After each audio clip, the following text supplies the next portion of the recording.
know about Apple, Q1 18 edition. While Apple's earnings report is where we get the raw facts about how the company is doing, there can be some real nuggets of information buried in the follow-up conference call.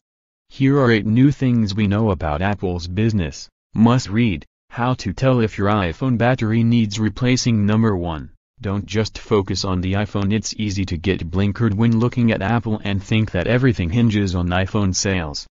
Apple CEO Tim Cook tries to blow away that notion right out of the gate. Number 2. iPhone sales and iPhone revenue are different things. While iPhone sales may have slipped 1% compared to the year-ago quarter, it's still growing as a revenue driver. Number 3. Apple still doesn't want to talk Apple Watch numbers, but it's still happy to make statements that, without any context, mean very little.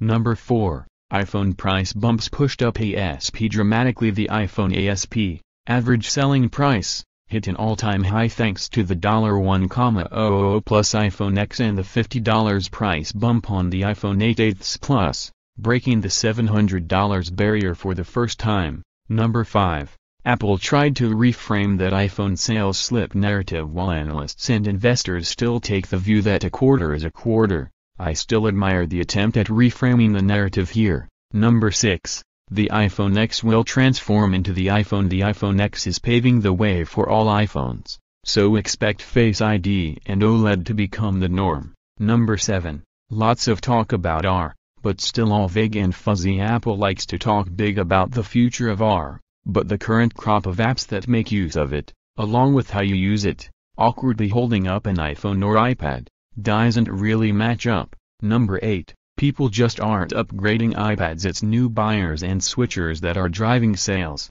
All earning call quotes provided by Seeking Alpha. See also,